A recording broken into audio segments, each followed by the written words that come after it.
Warrior Saints, Father Chris here. Welcome to our Crucifixional live stream. Glad to have you with us today. I am glad you're with us today because today, for me particularly, is a difficult day. And I'm just going to whine and you have to deal with it. And I apologize in advance. You know, lots of... In life, lots of us, myself at this moment, which is why I'm whining, go through difficult moments, difficult periods where it just seems like the world is caving in on you, right? Like every single thing that could go wrong is going wrong. And I mean, the list could be whatever you want to be. People have, issues with health or issues with relationships or the loss or death of a loved one or job struggles, whether, you can't figure it out or you can't find one or, you're about to get booted out of one or whatever it may be. Struggles with, your children, bringing them up the right way and sometimes they get off the path and it makes you nervous or even just worrying about them. Like I got a kid right now in Europe and another kid is at summer camp across the country and like I can't hold on to them, right? Like it makes me nervous and I worry. I mean, they're safe, but I'm worried. And in that, when we go through all those struggles, whatever they may be, my list is mine. I won't bore you with it. I know you have your own list of things that you struggle with. And as we ask God, hey, Lord, help me out of this. Help me get through this. Save me, right?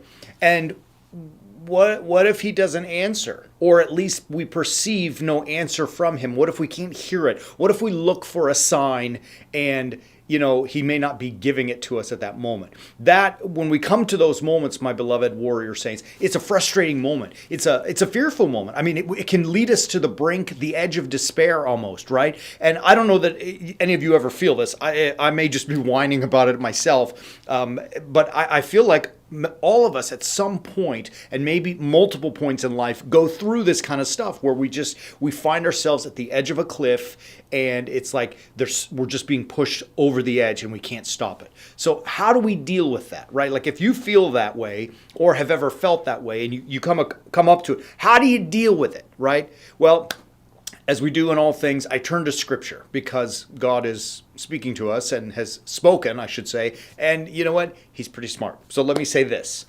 How about Psalm 22, right? Because this kind of, as I jumped on it from the beginning, as I was thinking through this, I said, this is speaking my words. So listen to Psalm 22, verses 1 and 2. You know this too, right? My God, why hast thou forsaken me? Why are you so far from helping me? From the words of my groaning, oh my God, I cry by day, but you do not answer. By night, you find no rest. It's like, that's me. I obviously didn't write that, but it's like he spoke my words. He jumped into my head and he's just pulling it right out. God, help me. Like, do you understand? I'm sure you do. I'm rambling at this point. And, I guess all there is to say is that those words are my words, or my words match this. How about that? And then Greg said something really interesting to me. He said, yeah, but what follows Psalm 22? I said, well, obviously Psalm 23. He said, right. He said, now read it. So here's Psalm 23, the very next psalm. The Lord is my shepherd. Again, you know this. The Lord is my shepherd, I shall not want. He makes me lie down in green pastures, right? Providence, provisions, peace, comfort. He leads me beside still waters. He restores my soul. He leads me in the paths of righteousness for his sake. And then we hear in verse 4, even though I walk through the valley of the shadow of death, Coolio, I fear no evil, for thou art with me, and thy rod and thy staff comfort me. Listen to the last verse. Surely goodness and mercy will follow me all the days of my life. I shall dwell in the house of the Lord forever. And I said, okay, so that's really nice. What's your point, Greg? I mean, Psalm 22 was, exposing all of our suffering and difficulty. Psalm 23 shows us that God provides for us. And he said, right, but you can't get to Psalm 23 before you go through Psalm 22. And I was like, it was genius when he said it. The idea of it is whoever wrote all the Psalms and compiled them in that order didn't put 23 before 22. They put 22 and said, baby, you got to go through this if you want to get to 23. Do you see it? I mean, to me, that was genius. Not just that Greg came up with it and found it, discovered it, but that the compilers of the book of Psalms decided to put them in that particular order. I was like, all right, so God is telling us we've got to go through hell in order to come out on the other side. And I use it like this, like we live in the desert, right? I mean, where I am, and we all understand that water is a precious commodity. For those who may live, near the ocean or near a river or a lake, whatever. I mean, you got water all over the place. You may not think about it as much as we desert folk do. And I consider struggle and grief and all of this to be like the desert. As you're going through the desert, it feels like hell, right? I mean, it's hot. So my mind is racing, forgive me. Yesterday, I did my run at 4 p.m. And 4 p.m. for us is the hottest hour of the day. I did it on purpose because I wanted to sweat. It was 112 degrees. And baby, I was slow and I was suffering and I was struggling. And as I was out there, I said to myself, why did I decide to do this? I'm in hell right now. I'm running through the middle of the desert at the hottest hour on one of the hottest days of the year thus far. And what's the matter with me? But I kept going. I kept grinding. It was slow. It was painful. I did not break any world records for speed, that's for sure. There was even a moment where I had to stop and walk, and I was just dripping. But I knew two things: that if I kept going and didn't quit and endured whatever it may be that I was facing in that physical suffering, that when I got back home, water was there, and then I could jump in the pool and cool off, right? The point is that enduring it, grinding through that run, there was the reward of water in my house when I got there. And I mean, honestly, it's like the first thing I did. I got a bottle of water and took a swig, right? And then I did jump in the pool. Same thing like with the idea of the desert. As you're going through it, you can't stop, because if you stop in the middle of the desert, you can see the oasis on the other side. If you stop, you're not going to reach your destination, and you'll die in hell, proverbial hell of the desert. And this, I think, is what the whole thing from Psalm 22 to 23 is. You're here now in the misery of feeling forsaken. You know that the Lord gives you strength and gives you sustenance and provides for you. You just got to endure to get to it. And that in and of itself makes me think about St. Paul. I mean, it's not new, this struggle that I'm feeling, that you may be feeling. Paul said it in Romans 5. He's talking about suffering, and he says, it's a great line. We use it all the time. Suffering produces endurance. Endurance produces character. Character leads to hope, and hope does not disappoint, right? So what is Paul telling us? I think in some sense, he's like delineating the same thing of the Psalm 22-23 combo. Look, life is rough. It's hard. There are those moments where we struggle. I might be in one myself right now. But the temptation that I have is to quit on it and to say, forget it. Forget you, God, right? Like sometimes I yell at God, forgive me. I mean, God have mercy on me. But, honestly, sometimes I yell at him and I say, look, help me out.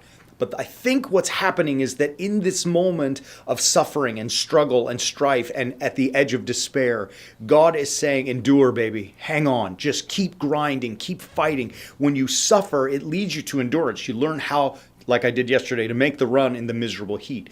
And when you endure, you earn your character. You're becoming a different man, a different woman, a different person. I would say a warrior saint.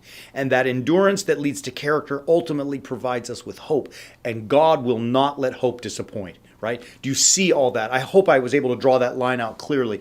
And so I say it to us like, look, when we're going through those moments, those periods of that feeling forsaken, Psalm 22, you're not alone. You're not the only one. It's happened before you. It will happen after us. When you're in those moments and the temptation is to quit, to throw our hands up, to be frustrated, to yell at God, fine, yell at him. He's a big boy. It's not going to hurt him, right? He's bigger than you and I. But whatever we do not quit. Do not lose that pathway to hope. Keep fighting through it. And I promise you this, that God it may be that he's allowing this to happen to you in your life in order to build you up and to make you stronger than you were on the front side of it, right? I say to my daughters all the time, I want them to be lions. I don't want my girls to be, soft little lambs. They're beautiful and they can be soft and compassionate, but I'm wanting them to be lionesses. And I always tell them when they go through struggles, I say, look, baby, lions are born in the fire. And I share that with you because I'm hopeful, I know you've probably heard me say that before, but I'm hopeful that gives us, a positive mindset to say, look, I'm in the middle of it. I'm in the desert. I'm in the fire. I am suffering and struggling. I'm running, your miles at the middle of the Arizona desert at 4 p.m. and when it's 112 degrees. I'm feeling forsaken. But I know that God's got me, and He may be letting me suffer all this so that I can learn to endure, finding the character, ultimately leading to hope. And look, you can do it. I know you can do it. I hate that I'm struggling. I hate that any of you may be struggling, but just keep fighting, keep grinding. God is right there. He is that rock, and trust me, it will always resolve itself if we just keep going. I love you. The other part of that too is, when we find ourselves in the midst of those struggles, we tend to go it alone. Sometimes we read scripture and we're like, I don't get it. What's going on there? Why? Why would God do this or say that? The other part of it is in these moments of feeling lost, like I need a plan. What the heck am I going to do? How do I get through all this? That we put together stuff. We push it every day, not for our own sake. We're just lucky that we get to teach it, but it's for your sake, what we put up at warriorsaints.org. Check it out. The understanding the Bible is going to give you the answer to the why would God, and the battle plan is going to give you that plan to get through and endure so that we can find hope. We'll be back Sunday morning, 9 and 10 a.m. for Orthros and Liturgy, and then Monday we're going to get after it some more. Love you, beautiful people. If you find yourself in a struggle, remember, God's got you. We'll see you then, and as always, keep walking on the way of the warrior saint.